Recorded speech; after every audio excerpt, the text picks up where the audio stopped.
कत्ल भी करते हो और नाम भी नहीं आता है। कत्ल भी करते हो और नाम भी नहीं आता है। ये हुनर अफसरशाही से बेहतर किसे आता है। साथियों, मध्य प्रदेश इस वक्त भीषण ठंड की चपेट में है, लेकिन इस मौसम की ठंड से भी ज्यादा खतरनाक एक और ठंड है जो इस वक्त पूरे प्रदेश के सिस्टम में पसरी हुई है। और ये ठंड मौसम की नहीं है, ये ठंड है संवेदनाओं की। ये वो सुन्नता है जो सरकारी अधिकारियों की नसों में जम गई है। ये वही ठंड है जिसमें मौतें होती हैं और फाइलें आगे बढ़ जाती हैं। मौजूदा दौर में पूरा सूबा एक ऐसी स्थायी जड़ता से जूझ रहा है जहां इंसानी जान अब हादसा नहीं, केवल और केवल एक नंबर, एक संख्या बनकर रह गई है। अफसरों की रगों में दौड़ता खून ठंडा पड़ चुका है। शव उन्हें अब बेचैन नहीं करते हैं। कुर्सियों पर बैठे लोग जानते हैं कि अधिकतम क्या होगा। कुछ दिन का निलंबन, आधी तनख्वाह, कुछ अखबारबाजी और फिर वापसी। सर्द हवाओं के बीच सियासत में जबरदस्त उबाल है। बयान तेज है, प्रेस नोट लगातार जारी हो रहे हैं, लेकिन हर बयान, हर सफाई और हर आश्वासन के नीचे एक ही सच्चाई बार बार उभर कर सामने आती है। अफसरों की लापरवाही, उदासीनता और गैर जिम्मेदाराना रवैया। हां, ये बात सही है कि पहले रामराज्य था और अब कलयुग अपने अंतिम चरण में पहुंच चुका है, ऐसा नहीं है।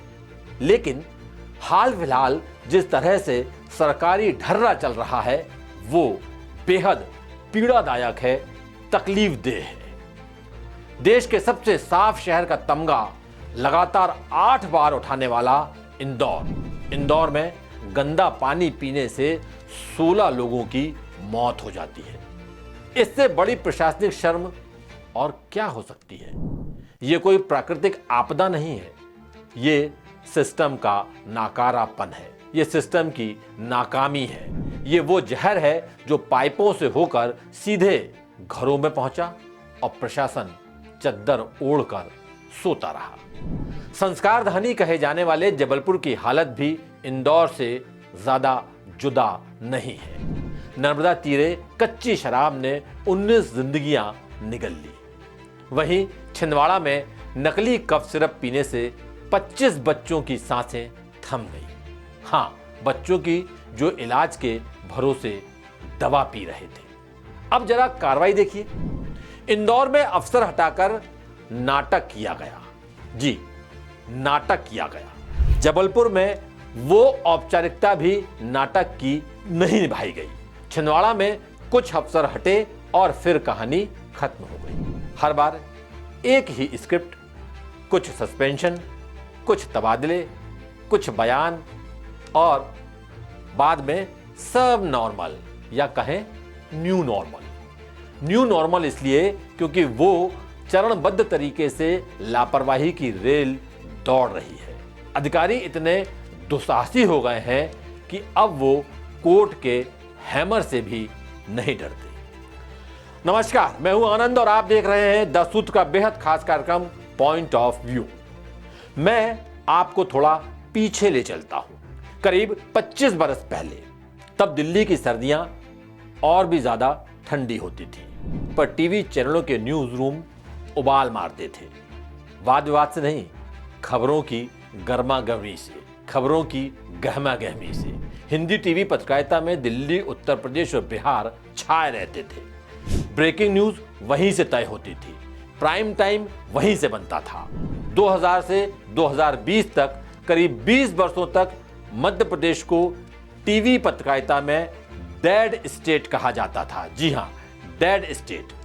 डेड इसलिए नहीं कि यहां कुछ होता नहीं था, बल्कि इसलिए कि यहां जो होता था वो बेहद सामान्य होता था। उससे ब्रेकिंग न्यूज या हेडलाइन नहीं बनती थी। देश के दिल में बसा ये राज्य अपने संस्कार, अपने साहस और शांति में कभी पीछे नहीं रहा। प्रदेश की प्रशासनिक विफलताएं राष्ट्रीय विमर्श का हिस्सा नहीं बनती थी। लेकिन अब तस्वीर बदल चुकी है।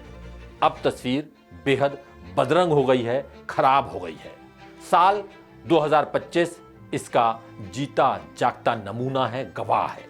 मध्य प्रदेश, खासकर इंदौर और भोपाल प्रशासनिक विफलता के प्रतीक बन चुके हैं। भोपाल में अफसरों ने ऐसा मुजस्समा गढ़ा जिस पर पूरा देश हंस पड़ा। राजधानी में बना नया रेलवे ओवरब्रिज 90 डिग्री के तीखे मोड़ के कारण इंजीनियरिंग का मजाक बन गया। और ये कोई छोटी चूक नहीं है, ये नकारेपन का खुला प्रदर्शन है। सतना में थैलेसीमिया से पीड़ित बच्चों को दूषित ब्लड ट्रांसफ्यूजन दिया गया और कई मासूम HIV संक्रमित हो गए। कुछ बच्चों की मौत भी हो गई। ये लापरवाही नहीं है तो और क्या है? इंदौर का MY अस्पताल, प्रदेश का सबसे बड़ा अस्पताल, वहां चूहों के काटने से मौत हुई। NICU में भर्ती आदिवासी नवजात बच्चों को चूहों ने नोच दिया। 2 मासूम जिंदगियां चली गईं। इन घटनाओं के बाद क्या हुआ? वही जो हमेशा होता है। कुछ अफसर हटाए गए, कुछ सस्पेंड हुए, जांच बैठी और फिर पसर गया सन्नाटा। हालिया मामला फिर इंदौर का है। दूषित पानी पीने से 16 लोगों की मौत हो गई। इसके बाद सरकार ने नगर निगम कमिश्नर दिलीप कुमार यादव को हटा दिया। अपर आयुक्त रोहित सिसोनिया और इंजीनियर संजीव श्रीवास्तव सस्पेंड कर दिए गए। कार्रवाई पूरी हो गई। अब ये अफसर कुछ दिन घर बैठेंगे, आधी पगार मिलेगी, मामला ठंडा पड़ेगा और सिस्टम में इनकी वापसी आराम से हो जाएगी। इसे निलंबन कहना ईमानदारी से शब्दों का अपमान है। ये तो पेड लीव है, ये सुधार नहीं, ढोंग है। सीधे शब्दों में कहा जाए तो सस्पेंशन अधिकारियों के लिए सजा नहीं, ब्रेक होता है। जनता के लिए इंसाफ नहीं, महज भ्रम होता है। एक और सच्चाई यह भी है कि सस्पेंशन की अवधि को बाद में कई बार ड्यूटी पीरियड में ही गिन लिया जाता है, ड्यूटी पीरियड मान लिया जाता है। मतलब ये कि अधिकारी को प्रमोशन में नुकसान भी नहीं होता और कभी कभार तो पिछला वेतन भी एरियर के रूप में मिल जाता है। हरदा में पटाखा फैक्ट्री विस्फोट हुआ था, आपको मालूम होगा, कई लोग मारे गए थे। मैं आपको पूछूं कि क्या हुआ? जवाब है कुछ नहीं। छिंदवाड़ा कफ सिरप केस में बच्चों की सांसें उखड़ गईं। मैं आपसे पूछूं क्या हुआ? जवाब है कुछ नहीं। लीपापोती हुई और फाइलें बंद कर दी गई। सितंबर 2015 झाबुआ पेटलावद, यह आपको याद होगा। क्यों याद होगा? क्योंकि वहां पे एक पटाखा फैक्ट्री में विस्फोट हुआ था और उसमें 79 लोग मारे गए थे, 79 लोग। 7 आरोपी बने थे। दिसंबर 2021 में सभी आरोपी कोर्ट से बरी हो गए। सजा किसे मिली? सिर्फ एक थाना प्रभारी को। और कितनी बड़ी सजा मिली? उसका 1600 रुपए का जो उसकी वेतन वृद्धि थी वो रोक दी गई। अब क्या इसे आप इंसाफ कहेंगे? ये तो मजाक से ज्यादा कुछ भी नहीं है। बात कर लेते हैं जून 2017 की। मंदसौर में गोलीकांड हुआ, 6 किसान मारे गए, पूरा देश सड़कों पर आ गया। 3 अफसर निलंबित हुए और फिर बहाल कर दिए गए। 2007 बैच के IAS स्वतंत्र कुमार सिंह, 2009 बैच के IPS OP त्रिपाठी और 2014 बैच के IPS साई कृष्णा S। आज ये सब अधिकारी सिस्टम का हिस्सा है, नई पोस्टिंग के साथ। जानवर भी इससे अछूते नहीं हैं। अक्टूबर 2024 बांधवगढ़ टाइगर रिजर्व क्या हुआ था? 10 हाथियों की मौत हो गई थी। इसके बाद वन संरक्षक और सहायक वन संरक्षक को सस्पेंड कर दिया गया था। अब इनकी बहाली हो चुकी है। आज ये अफसर अच्छे पदों पर बैठे हैं। भोपाल में 90 डिग्री का ब्रिज बनता है। मेट्रो स्टेशन ऐसे बनाए जाते हैं कि ट्रक तक नहीं निकल पाते। फिर सड़क खोदकर समाधान खोजा जाता है। नगर निगम 40 करोड़ की इमारत बना देता है और उस इमारत में मीटिंग हॉल बनाना ही भूल जाता है। अब 10 करोड़ रुपए अलग से खर्च होंगे मीटिंग हॉल बनाने के लिए। ज्यादा दूर मत जाइए। भोपाल जो राजधानी है, यहां से 15-20 किलोमीटर दूर मस्तीपुरा गांव, यहां पर्यावरणीय मंजूरी में दस्तावेजी खेल होता है। और खेल क्या होता है? 13 एकड़ जंगल को 53 पेड़ में तब्दील कर दिया जाता है। कागजों में 53 पेड़ और हकीकत में 13 एकड़ जंगल। माइनिंग इंस्पेक्टर सस्पेंड होता है। अब आगे क्या होगा हम सब जानते हैं। दमोह में 400 करोड़ का मेडिकल कॉलेज वन भूमि पर खड़ा हो जाता है, एग्रीकल्चर लैंड पर। अब समाधान खोजे जा रहे हैं, लेकिन जिम्मेदार नहीं खोजे जा रहे, जिम्मेदारी तय नहीं की जा रही है।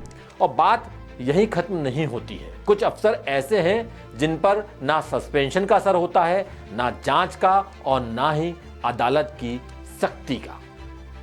हरदा जिले के टिमरनी में फैला राजा बरारी एस्टेट यही बताता है कि यहां कानून से बड़ा रसूख है।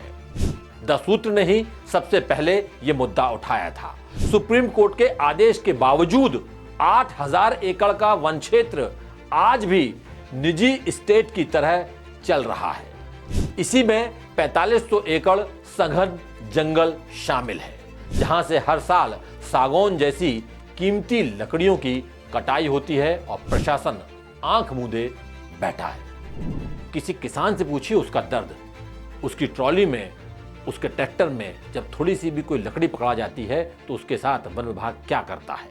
लेकिन यहां कुछ नहीं हो रहा और इसका नतीजा यह है कि अपने ही जंगलों पर हक रखने वाले करीब 10,000 आदिवासी आज उसी जमीन पर, हरदा की उसी जमीन पर मजदूर बनकर काम करने को मजबूर है। हम बात कर लेते हैं भगोड़े विजय माल्या की। भगोड़ा विजय माल्या भोपाल का मामला है। भोपाल का मामला जो बहुत गंभीर सवाल खड़े करता है। गोविंदपुरा इंडस्ट्रियल एरिया में उनकी कंपनी से जुड़ी इकाई को दी गई 3.5 एकड़ जमीन को बिकवाने में लीज नियमों और एनवायरमेंट की शर्तों की अनदेखी की गई पूरी तरह। यह खुलासा भी द सूत्र ने ही सबसे पहले किया था। द सूत्र के खुलासे के बाद मंत्री चेतन कश्यप ने जांच की बात कही तो है। देखते हैं आगे क्या होता है। दस्तावेज बताते हैं कि 16 साल पहले निरस्त लीज को अफसरों ने बहाल कराया और महज 3 महीने के भीतर जमीन बेचने की प्रक्रिया शुरू करा दी गई, जबकि नियमों के मुताबिक उद्योग में कुल निवेश का लगभग 50% खर्च होना जरूरी था। रिकॉर्ड में उत्पादन बंद होने, मौके पर सिर्फ चौकीदार मिलने, केवल 65 लाख रुपए की मशीनरी और 50 लोगों को रोजगार देने की बात दर्ज है। लेकिन इन सब बातों की अनदेखी कर दी गई और जमीन की नई लीज और रजिस्ट्री कराकर एक के बाद एक फर्मों को बेचने में विभागीय अफसरों ने पूरा सहयोग दिया। बड़ा घोटाला है। चेतन जी अगर इसके पीछे पड़ जाएंगे तो बहुत बड़ी चीजें निकल के बाहर आएंगी। और एक और मानगी देखिए, मध्य प्रदेश की एकल ग्राम नल जल योजना में भारी गड़बड़ी सामने आने के बाद सरकार ने इंजीनियरों पर कार्रवाई शुरू की। 28,000 गांवों की जांच में 8,000 गांवों में खामियां मिली हैं, जिससे लगभग 20,000 करोड़ की योजना की लागत करीब 23,000 करोड़ रुपए पहुंच गई। जिन इंजीनियरों की वजह से खर्च बढ़ा उनमें कई रिटायर हो चुके हैं और इसमें भी उन्हें रिटायर्ड हुए 4 साल बीत चुके हैं, 4 साल से ज्यादा हो गए हैं। अब नियम कहता है कि यदि किसी को रिटायर्ड हुए 4 साल हो गए तो आप उसका कुछ नहीं बिगाड़ सकते। अब देखिए, एक नियम की आड़ से सरकार का 2800 करोड़ का नुकसान करने वाले 51 इंजीनियर पूरी तरह बच गए और दोस्तों, ये कोई भावनात्मक बहस नहीं है, ये सीधा सवाल है।